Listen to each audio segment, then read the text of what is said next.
Welcome to the Genshin Impact Beginner's Guide. In this video, we'll cover everything you need to know to get started, from leveling up, understanding the elemental system, character building, and more. Let's get started.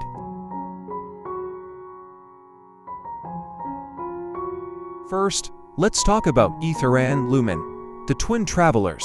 The main difference is that Aether has slightly faster movement speed in the overworld, while Lumine has a slightly higher attack. Neither of these differences is game-changing, so choose whichever twin you prefer based on looks or else.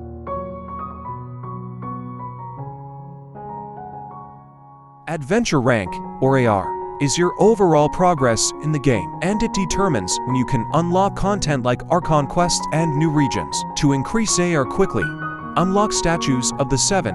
These statues give AR experience and unlock parts of the map. Clear domains for rewards and AR experience. Activate teleport waypoints to make travel easier and gain AR experience. Complete quests and world bosses regularly for significant AR boosts. Daily commissions unlock at AR 12. They're the easiest way to gain adventure rank experience. Completing all 4 commissions gives you AR experience per quest, plus a bonus when you report back to the Adventurers Guild. Be sure to complete these every day to keep your progress steady.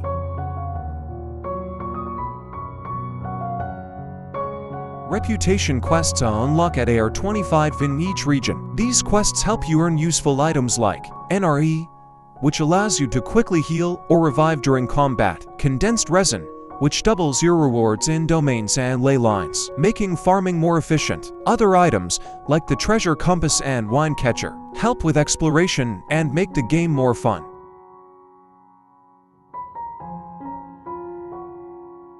Genshin Impact offers several useful free characters like Xiangling is unlocked by clearing Floor 3, Chamber 3 of Spiral Abyss. She's one of the best Pyro sub-DPS characters. Noel is a guaranteed from the beginner's banner, is great as a support character thanks to her shielding and healing abilities. Characters like Kaio, Lisa, and Barbara are also given for free, providing a balanced team to start with.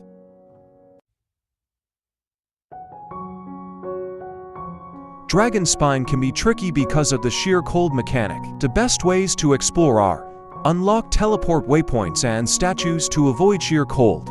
Use scarlet quartz to stay warm while exploring. Craft warming bottles using the alchemist to maintain warmth during exploration. Pyro characters can create heat sources, helping you resist sheer cold. Be sure to prioritize collecting crimson agate to upgrade the frost-bearing tree for rewards.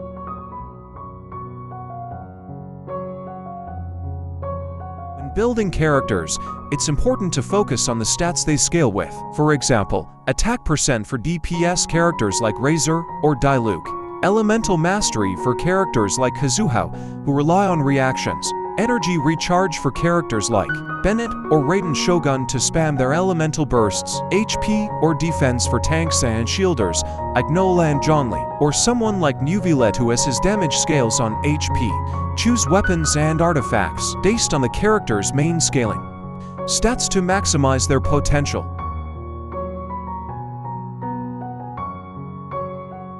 In Genshin Impact, mastering elemental reactions is crucial to maximizing your damage output and defeating enemies efficiently. Each character has an elemental skill and burst tied to one of 7 elements: Pyro, Hydro, Cryo, Electro, Anemo, Gyo, and Dendro. By combining different elements, you can trigger reactions that significantly enhance your performance in combat. Let's break down the most common elemental reactions. Vaporize. When Pyro meets Hydro, Vaporize is triggered. This reaction deals amplified damage. Pyro into Hydro has a 1.5x damage multiplier, while Hydro into Pyro has a 2x multiplier. Use this reaction for massive burst damage. Melt. When Cryo and Pyro are combined, Melt occurs. Like Vaporize, Melt has damage amplification. Cryo into Pyro gives a 2x multiplier, and Pyro into Cryo gives a 1.5x multiplier. If you're using Pyro characters, prioritize triggering Melt to quickly deal with enemies. Electro Charge. Combining Hydro and Electro triggers Electro Charge, which deals periodic damage to enemies. Even it can slow down enemies, it's not worth it, and it won't do increased damage like other reactions. Superconduct. Cryo and Electro trigger Superconduct, which deals AoE cryo damage and reduces enemy physical resistance. This is essential for physical DPS characters, as it allows them to deal more damage. Swirl. When an emo is used alongside another element, Swirl spreads that element across enemies, dealing additional damage based on the absorbed element. Swirl can be a useful tool for dealing with large groups of enemies by spreading elemental effects and grouping them. Crystallize. Skill reactions like Crystallize create elemental shields based on the element absorbed. This reaction can help you stay defensive in challenging fights, but shields created by Crystallize aren't strong enough to withstand powerful attacks. Now, let's talk about Dendro and its new reactions introduced in Sumeru. Quicken. Combining Electro and Dendro triggers Quicken, leading to further reactions. Aggravate, which enhances Electro damage, and Spread, which enhances Dendro damage. Both reactions deal bonus damage, making this combination excellent for sustained DPS. Bloom. Hydro and Dendro create Dendro cores, which explode after a few seconds, dealing out Dendro damage. This reaction can be further triggered with Pyro to cause Burgeon, resulting in an even bigger explosion, or with Electro to cause Hyperbloom, turning the cores into homing projectiles. Burning. When Pyro meets Dendro, it triggers Burning, a reaction that deals Pyro damage over time. It's great for continuous damage on enemies in longer fights, and Element Mystery can further increase the reaction's damage.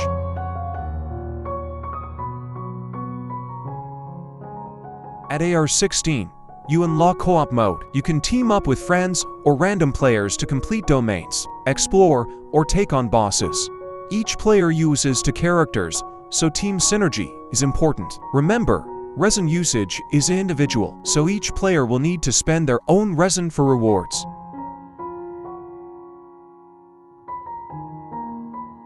As your AR increases, so does your world level. This makes enemies stronger, but it also gives you better rewards. Once you reach AR 40, you can lower your world level if enemies are too difficult, but this is optional. That's the basics of Genshin Impact. Focus on enjoying the game, building your favorite characters, and exploring Teyvat. Don't worry about being perfect with resin efficiency. Having fun is what matters most. And don't forget to like and subscribe if you found anything useful in the video.